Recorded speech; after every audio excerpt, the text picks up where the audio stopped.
La région antique du Moyen-Orient est incontestablement l'une des zones les plus captivantes dans le monde, spécialement pour ceux qui ont un profond intérêt pour les Saintes Écritures et l'histoire de ses habitants, incluant les Arabes, les Juifs et les diverses autres cultures qui coexistaient dans cette région. Dans cette vidéo, je me plongerai dans le sujet des 12 tribus d'Ismaël, en explorant leurs emplacements et identités dans l'Antiquité. Typiquement, les gens ont l'habitude de discuter des 12 tribus d'Israël, les descendants de Jacob, le fils d'Isaac et le petit-fils d'Abraham. Cependant, avez-vous déjà entendu parler des 12 tribus d'Ismaël? Ismaël était le premier-né d'Abraham et son histoire et sa lignée sont souvent moins connues. Cette vidéo vise à éclaircir les 12 tribus d'Ismaël en s'appuyant sur les découvertes archéologiques et les informations disponibles. De nombreuses personnes connaissent l'histoire d'Abraham et de son désir d'avoir un fils, tel que raconté dans la Bible. Au départ, Abraham a eu un fils nommé Ismaël avec sa servante Agar, également connue sous le nom d'esclave égyptienne. Plus tard, Abraham a eu un autre fils nommé Isaac, qui en hébreu et en araméen est appelé Yitzhak. Isaac était le père de 2 fils, Ésaü et Jacob, également connus sous le nom d'Israël. Israël a eu 12 fils qui sont devenus les 12 tribus des Israélites. Cependant, faute d'une connaissance approfondie des Saintes Écritures, de nombreuses personnes croient souvent que tous les Arabes sont des descendants d'Ismaël lorsqu'on les interroge sur les peuples du Moyen-Orient autres que les Juifs. En réalité, les Arabes sont un groupe diversifié qui inclut les descendants d'Ismaël ainsi que d'autres peuples sémitiques liés à différentes figures bibliques. Les descendants d'Ismaël se trouvent bien au Moyen-Orient, mais la région n'est pas leur résidence exclusive. Il y a aussi d'autres peuples sémitiques apparentés à des personnages bibliques tels que les descendants d'Abraham et de Kétura. En outre, il y a les descendants d'Ésaü, de Lot et d'autres. Par conséquent, le Moyen-Orient est habité par diverses communautés sémitiques issues de différentes figures bibliques et pas uniquement des descendants d'Ismaël. Ismaël détient un rôle de premier plan dans les traditions religieuses abrahamiques, jouant un rôle important dans la généalogie et l'histoire des tribus portant son nom. Selon les récits bibliques et islamiques, Ismaël était le premier-né d'Abraham, le patriarche commun du judaïsme, du christianisme et de l'islam. Sa mère Agar était une servante égyptienne de Sarah, l'épouse d'Abraham. L'histoire d'Ismaël commence dans un contexte de rivalité et de tension familiale, puisqu'Agar le conçut après que Sarah, qui était stérile, ait permis à Abraham d'avoir un enfant avec la servante. Ismaël est donc le résultat de la concession faite par Sarah au désir d'Abraham d'avoir un fils. Bien que les traditions religieuses divergent sur certains aspects, Ismaël est souvent considéré comme un descendant d'Abraham qui jouerait un rôle crucial dans l'histoire des tribus arabes.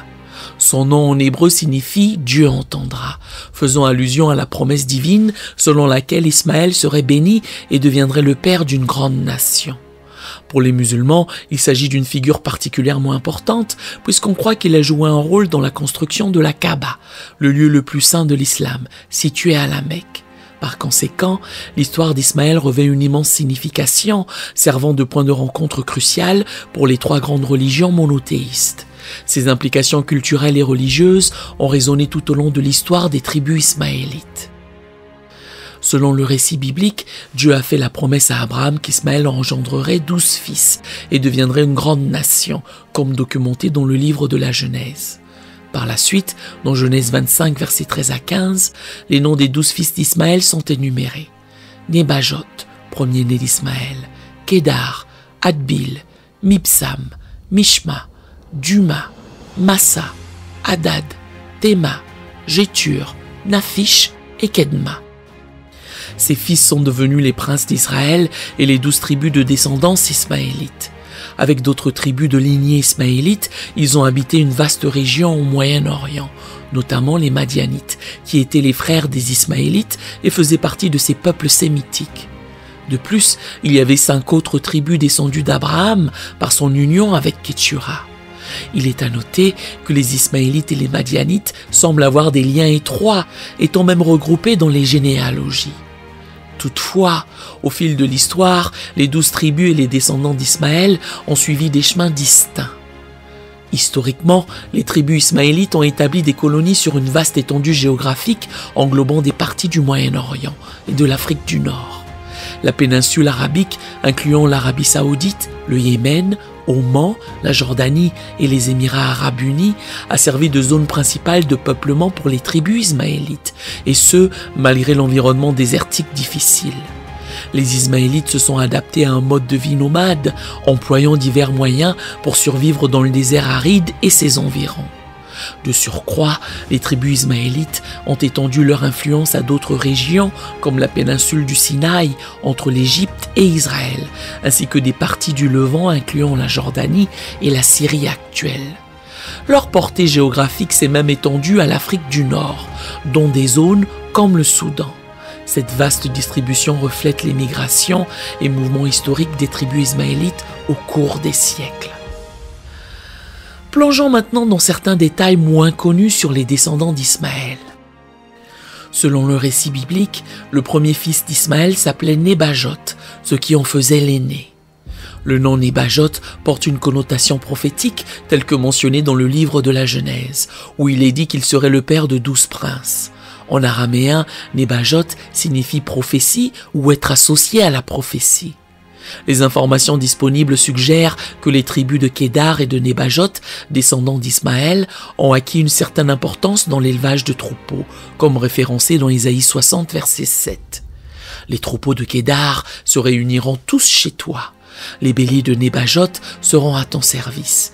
Ils monteront sur mon autel et me seront agréables, et je glorifierai la maison de ma gloire. Les noms de Kédar et de Nébajot apparaissent fréquemment dans les anciens documents assyriens. L'historien Flavius Joseph a identifié les gens de son époque connus sous le nom de Nabatéens comme étant des descendants du fils aîné d'Ismaël, Nébajot. Il a déclaré que les Nabatéens habitaient une vaste région s'étendant du fleuve Euphrate jusqu'à la mer Rouge, qui est devenue connue sous le nom de Nabatène. Flavius Joseph a également mentionné qu'il avait obtenu des informations sur ces gens directement des Nabatéens, ayant eu l'occasion d'interagir avec eux. Il est intéressant de noter que les Nabatéens parlaient le nabatéen, une variante de l'araméen. La tribu de Kédar est fréquemment mentionnée dans les documents assyriens, y compris des récits de Téglath-Phalasar III et d'autres rois assyriens.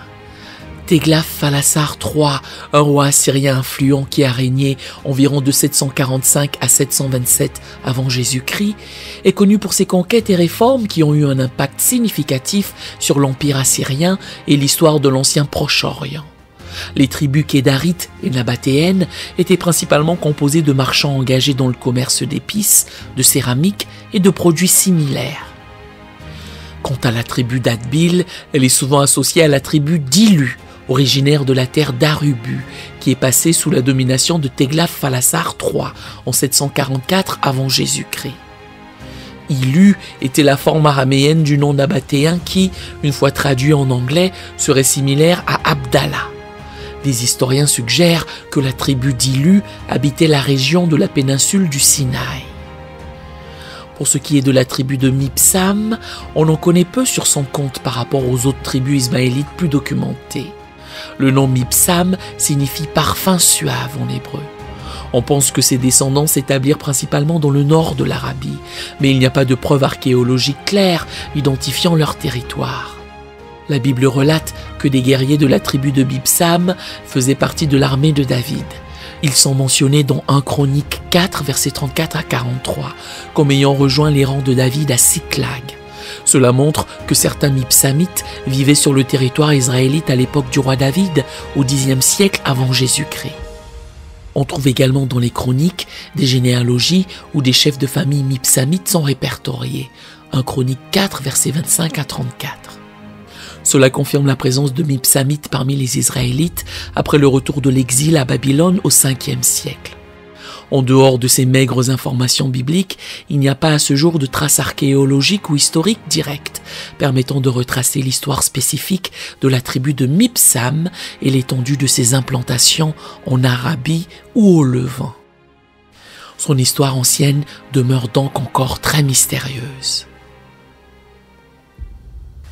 En ce qui concerne la tribu de Mishma, il y a une question intrigante. Les descendants de Mishma ont-ils joué un rôle important dans l'établissement de villages près de Djebel Mishma? Des spéculations existent quant à la possibilité que ces deux tribus aient eu une certaine association, peut-être par des mariages ou fusions avec la tribu de Siméon du peuple israélite. Des informations pertinentes dans les chroniques 24 et 27 enregistrent cette possibilité, indiquant que les deux tribus se sont entremêlées avec les descendants de Siméon pendant leur séjour dans le pays d'Égypte. Cette théorie s'aligne avec l'abondance de ressources dans cette région. Par ailleurs, certains croient que la tribu de Mishma a fini par s'intégrer et disparaître de l'histoire en raison de sa fusion avec la tribu de Siméon. Quant à la tribu de Duma, les archives bibliques mentionnent Duma comme une ville de Canaan, telle que décrite dans Josué 15, verset 52. Elle est également associée à Édom et Séhir dans le livre d'Ésaïe. Les historiens identifient généralement Duma comme étant lié au peuple d'Hadad, ce qui ferait référence à la tribu de Duma elle-même.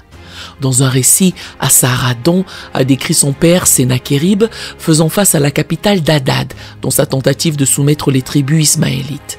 Avec les Arabes considérant cela comme un bastion des Arabes, Sennachérib a capturé Hazaël, le roi d'Hadad, également désigné comme le roi des Arabes.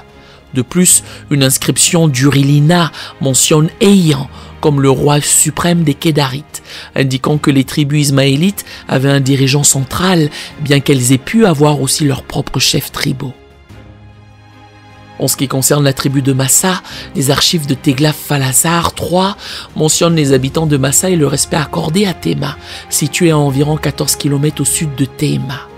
Les archéologues Winnet et Reed ont découvert des textes de graffiti mentionnant la tribu de Massa en relation avec Dédan et Nebajot, qui étaient d'autres tribus de descendance ismaélite. Quant à la tribu d'Hadad, certains historiens spéculent que cette tribu est peut-être devenue connue sous le nom de Houran ou le peuple houranite qui résidait près des montagnes du nord-ouest de Palmyre. Pour ce qui est de la tribu de Théma, elle est généralement associée à l'ancienne oasis de Théma, située au nord-est du district d'Al-Katif, sur la route commerciale entre Takif et Duma. Le désert du Nafoud se trouve entre Théma et Duma, et la ville actuelle de Théma, située sur le bord sud-ouest de l'immense désert du Nafoud, serait construite sur les ruines de l'ancienne oasis de Théma. Il est possible que les descendants de Théma aient habité cette région. Teglath-Phalazar III a reçu des tribus de Théma ainsi que d'autres royaumes et tribus arabes, comme enregistré dans les archives assyriennes anciennes. En ce qui concerne les tribus de Gétur, Naphish et Kedma, on pense que les descendants de Gétur et Kedma ont en fait formé un groupe uni incluant les Agaréniens. Il est important de noter que les Agaréniens sont des descendants d'Agar et non d'Ismaël. Ces tribus sont situées dans la région de Transjordanie. De plus, on suppose que la tribu de Kedma a pu avoir des associations ou même se mélanger avec les Kénites. Par exemple, Caleb, le célèbre compagnon de Josué, aurait pu être un Ismaélite de cette lignée. Voici donc les informations disponibles sur les 12 tribus d'Ismaël, qui ont formé divers groupes tribaux au Moyen-Orient. Aujourd'hui, on peut trouver des Ismaélites dans différentes régions, dont l'Égypte, le golfe d'Aqaba et la péninsule du Sinaï. Au reste, il y a une présence significative d'Ismaélites en Arabie Saoudite, en partie due au mélange des Ismaélites avec les descendants de Madian. Il convient de noter que Madian est situé en Arabie Saoudite et que les Madianites sont des descendants de Madian, l'un des fils qu'Abraham a eu avec Ketura, qui a également habité la région.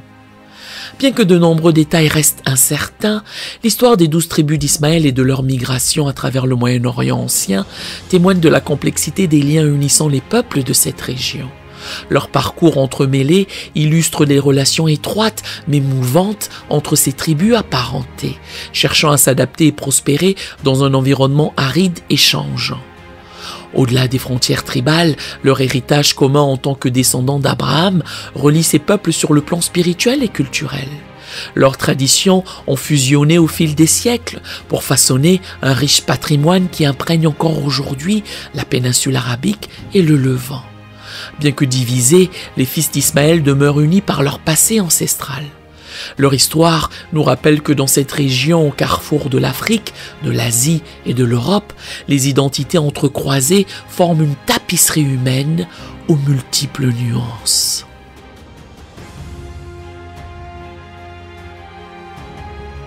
Nous aimerions vous donner l'opportunité de faire de Jésus le Seigneur de votre vie. Voulez-vous bien prier avec moi? Dites: Seigneur Jésus, je me repens de mes péchés. Viens dans mon cœur. Je fais de toi mon Seigneur et Sauveur. Et merci Seigneur pour le baptême du Saint-Esprit en moi. Dans le nom de Jésus. Par cette simple prière, nous croyons que le Saint-Esprit vous conduit sur le chemin de la nouvelle naissance. Allez dans une bonne église qui est basée sur la Bible, donnez à Dieu la première place. Nous espérons de tout cœur que ce message vous encouragera. Si vous connaissez quelqu'un qui puisse être encouragé, s'il vous plaît, envoyez-le lui. Édifions le corps de Christ ensemble. Nous publions régulièrement des messages, des shorts et des prières. Appuyez sur la cloche des notifications pour vous le rappeler. Merci infiniment de nous soutenir en vous abonnant à notre chaîne. Que Dieu vous bénisse merveilleusement.